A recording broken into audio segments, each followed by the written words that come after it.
세계 최고의 의사가 내 몸 안에 있다.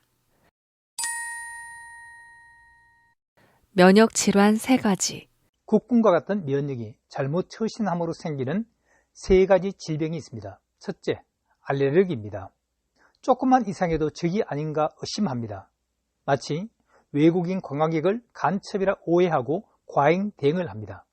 약간의 변화에 깜짝 놀라 콧물, 피부 두드러기 같은 반응을 보입니다. 둘째, 자가 면역 질환입니다. 마치 선량한 국민을 간첩으로 오인하고 마구 때리는 겁니다. 자기 세포를 향해서 총을 쏘아대는 겁니다. 완벽주의, 강압이 있는 성격이 류머티즘, 루푸스, 혈관염이 잘 걸립니다. 셋째, 암입니다. 마치 북한처럼 국민을 완벽하게 억압하는 공포 정치와 같습니다.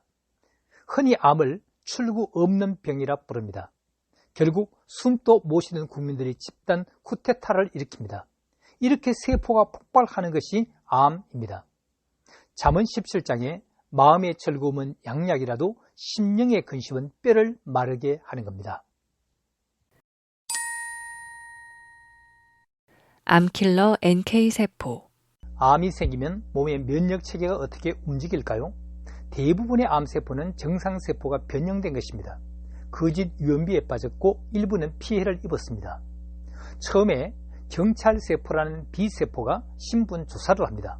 감염된 암세포는 교묘히 위조 신분증을 들고 다닙니다. 좀 이상한데? 하지만 단서가 없으니 그냥 가 하고 보냅니다. 대신 국군 T세포에게 신고를 합니다. 신고받은 킬러 T세포는 흉선이라는 사관학교에서 무시무시한 너스 교관에게 훈련을 받았고 3%만 겨우 졸업한 정예 특공부대입니다. 특히 이들 중에 NK세포, 자연살상세포는 이들이 가진 항체 미사일의 화력은 대단합니다. Y자 모양의 탐지기로 암을 추적하고 발견한 암에 드릴 구멍을 뚫고 화학폭탄을 집어넣고 펑! 산산조각 폭발을 시킵니다. 하나님은 이미 몸속에 암세포를 다 때려잡을 무기를 완벽하게 설계해 두셨습니다. 우왕좌왕 무정부.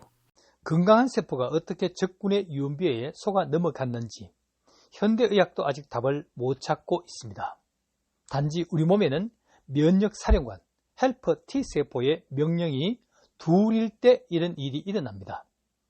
여러분들이 어떤 명령을 따라야 할지 헷갈리기 때문입니다.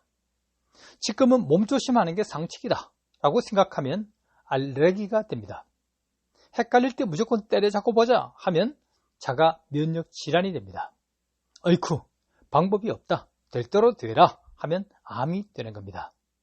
왜 사령부에서 혼선이 일어나고 우왕좌왕 무정부 상태가 되는 겁니까? 마음이 흔들려서 그렇습니다. 몸은 정직합니다. 몸을 움직이는 것은 결국 마음입니다. 여러분 마음 중심에 주님의 자리를 만드십시오. 원상복구 프로그램. 암은 자기 몸속의 세포가 고장이 나서 생긴 병입니다. 세포는 항상 생로병사를 하는데 그 세포를 찍어내는 공장이 유전자입니다. 암세포의 유전자는 염기셀이 꼬였거나 찌그러져 있습니다. 공장틀이 고장나 있으니 비정상적 암세포가 생산되는 것입니다. 유전자 염기셀이 왜 고장날까요? 가장 큰 원인으로 심한 스트레스 때 유전자는 자신을 보호하려 결정체를 만들고 이것이 호르몬, 효소, 신경 전달 물질의 균형을 깨뜨립니다. 이 균형 상실로 생기는 질병이 암입니다. 하지만 창조자께서 몸속의 유전자가 원상복구 프로그램도 내장시켜 두었습니다. 간단한 꼬이면 토파이소메라제가 풀고 좀 심한 것은 카이페지 핵산이 봉합 수리하고 수리 불가능한 것은 P53이 직접 죽여 없애는 것입니다. 암은 죽는 병이 아니라 새로운 인생으로 살게 하는 병입니다.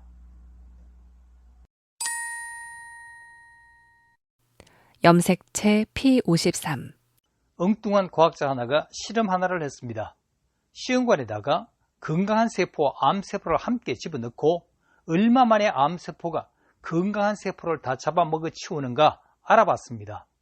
그런데 반대로 서서히 건강한 세포가 암세포를 다 잡아먹는 것입니다. 깜짝 놀랐습니다. 실험을 다시 해보고 또 해봤지만 늘 같은 결과였습니다. 알게 된 것은 정상세포 속에 암세포를 잡아먹는 염색체 P53이 움직였던 겁니다. 그렇다면 암 환자 몸속에는 왜 암세포에게 지게 되는 것입니까? 알아보니 암 환자 몸속의 환경이 정상세포가 지내기에 너무 나빴던 것입니다. 그 나쁜 환경이 무엇인 줄 아십니까? 환경오염, 농약, 성장 촉진제, 패스트푸드 음식, 흡연, 음주, 유전적 요인. 그런데 이보다 더 나쁜 것이 스트레스였습니다. 반대로 암을 이기는 강력한 무기는 암은 반드시 낫는다는 강한 확신이었습니다. 심장에 암이 없는 이유? 암세포는 전 신체 어디든 다 자리를 잡을 수 있습니다. 위, 간, 폐, 대장, 난소, 전립선, 유방, 피부, 골수, 혈액, 뇌, 혀, 눈. 그런데 신기하게도 단 한 군데 암이 생기지 않는 장기가 있습니다. 어딜까요? 심장입니다. 심장암이란 없습니다. 심장에 암이 생기지 않는 이유가 뭘까요? 여러 학설이 있습니다. 여러 학설이 있다는 것은 그만큼 정확한 원인을 모른다는 뜻이겠죠. 하지만 가장 근접한 이론이 심장은 생명과 직결된 최후의 보류이기에 다른 장기들이 대신 희생한다는 겁니다. 내가 아플 테니 대신 넌 끝까지 남아줘라 말하는 겁니다. 그래서 심장은 사랑의 마음과 관계 있는 사랑의 장기입니다. 마음을 묶어두지 말고 풀고 베풀고 사랑해 보십시오. 그러면 묶였던 세포들이 풀리게 될 것입니다. 세포는 눈치 백단. 로렌스 레샤는 암 환자의 성격과 자살자의 성격이 유사함을 발견했습니다. 결국 또 실망하게 될 걸 아예 기대하지 않는 게 나으라 말합니다. 벌써 마음에서 죽어가고 있습니다. 이 마음의 소리를 몸속의 세포들이 다 듣고 있습니다.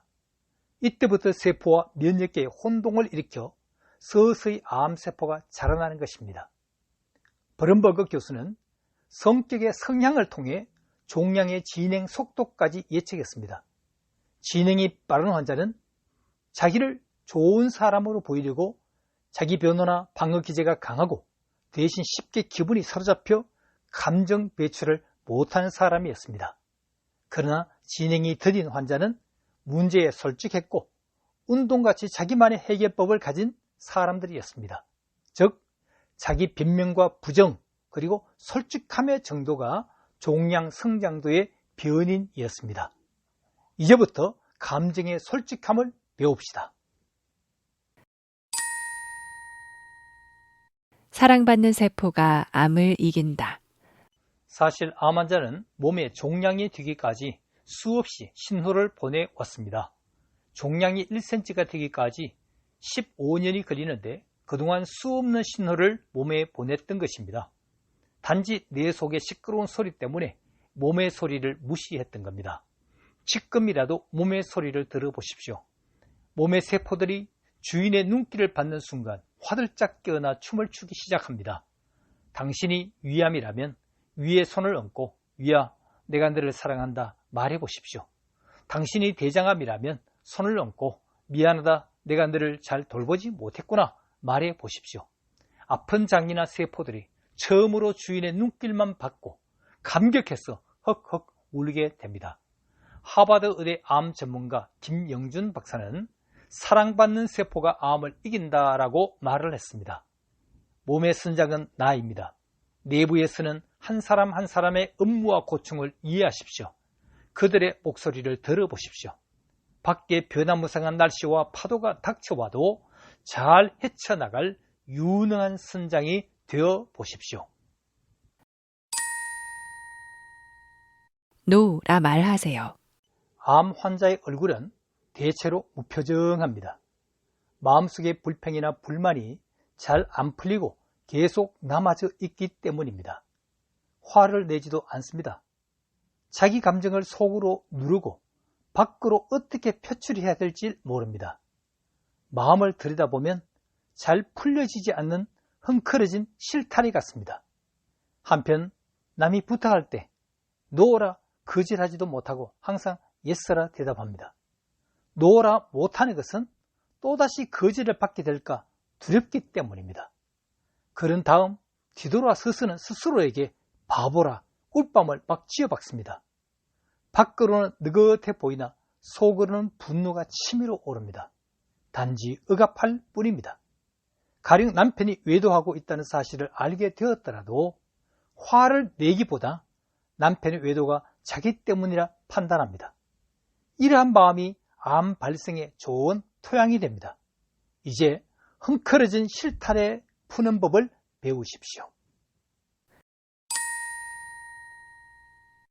데이빗 슈피겔 박사. 스탠포드대 유방암 클리닉에 데이빗 슈피겔 박사가 있습니다. 예일대 버니 시글 박사가 심리적 도움이 암 환자에게 도움이 된다는 말을 비웃었습니다. 슈피겔은 이를 논박하기 위해 5년간 실험을 했습니다.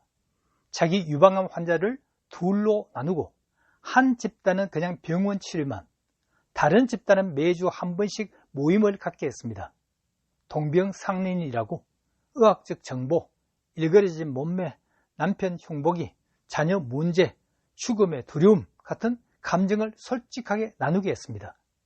환자 모임을 1년간씩, 이런 자리를 5년간이나 모아보았습니다. 5년 후 두 집단 간 차이를 보고 너무 놀라 의자에 굴러 떨어질 뻔했답니다. 모임 환자들이 고립 환자에 비해 평균 2배 이상 오래 살았고 암 재발도 월등히 줄었습니다.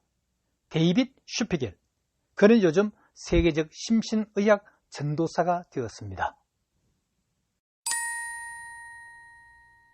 세포의 우울. 성격과 스트레스와 암, 이 3자가 내는 깊은 상관이 있습니다. 옛사람들도 이 사실을 잘 알았습니다. 2000년 전 갤렌이라는 의사는 우울한 여성이 암에 잘 걸린다라 말했고, 100년 전 에반스는 암 발생 전 깊은 상실감을 경험했고 해결하지 못한 채 마음에 쌓아두고 있기 때문이라 했습니다. 로렌스 레샤는 암 발생시키는 심리 요인 4가지를 말했습니다. 첫째, 어린 시절 고립되고 무시당했고, 둘째, 성명기 초기 자신의 일에 나름 성공적이었지만, 셋째, 점점 인간관계의 갈등으로 상실감, 절망감을 경험합니다. 넷째, 감정을 밖으로 표출하지 못하고 마음에 담아두고 있음을 공통적 특징을 보였습니다. 통계적으로 이분들은 1에서 8년 내에 발병을 하게 되는데 95% 일치를 보였습니다. 마음의 즐거움은 양약이라도 심령의 근심은 뼈를 마르게 합니다. 슬픔은 오케이, 우울은 노. 당신 암입니다 란 처음 진단을 받을 때 그 충격은 말할 수 없을 정도로 큽니다. 초기인지 말기인지 상관없이 암이라는 충격 앞에 심적 소용돌이가 일어납니다. 이때 생기는 두려움, 분노, 슬픔 같은 감정은 정상입니다. 감정이란 생존을 위해 내는 영혼의 외침입니다. 감정을 많이 표출하는 것이 좋고 부인하거나 숨기는 것은 병을 악화시킵니다. 왜 하필 나인가 보다. 그래, 이제부터 멋지게 한번 살아보자 말하십시오. 그리고 슬픔은 오케이, 우울은 노 라고 말하십시오. 슬픔의 감정은 정상이지만 우울의 감정은 비정상입니다. 슬픔과 우울이 어떻게 차이가 납니까? 슬픔은 암으로 슬프지만 자신은 여전히 좋은 사람이고 가끔씩 죽음이 떠오를 뿐입니다. 그러나 우울은 암으로는 절망적이고 자신은 무력하고 죽고 싶은 충동이 일어납니다. 건강을 위해 환자도 노력해야겠지만 이때 환자가 기대어 울고 싶을 때 어깨에 빌려줄 수 있는 사람이 되어 주십시오. 암을 이기는 3C. 뉴욕대의 수잔 코바사 교수가 질병을 이기는 환자들의 특징을 찾았습니다. 스트레스 허약한 사람은 소외감, 무력감, 그리고 적개심이 높았고, 강인한 그룹은 3C, 커미트먼트, 헌신, 챌린지, 도전, 컨트롤, 통제를 했습니다. 스트레스에 약한 사람은 질병 발생이 93% 높은 데 반해 강인한 사람은 질병이 8% 이하였습니다. 가령 암이라는 진단을 받았을 때 어이쿠 암이라니 이제 죽었구나, 무력감, why me? 왜 하필 나에게 이런 일이, 소외감, 의사나 가족에게 화를 적개심을 갖는 것, 이게 병을 더 나쁜 환경으로 만들었습니다. 그러나 반대로 암이 진단을 받았을 때 암이 왔구나, 이번 기회에 거듭나는 기회로 삼아야 되겠다, 헌신, 암이라 한번 해보자, 기어코 이겨볼 거야, 도전입니다. 이제부터 새로운 마음으로 나쁜 생활 습관을 바꿀 거야, 통제입니다.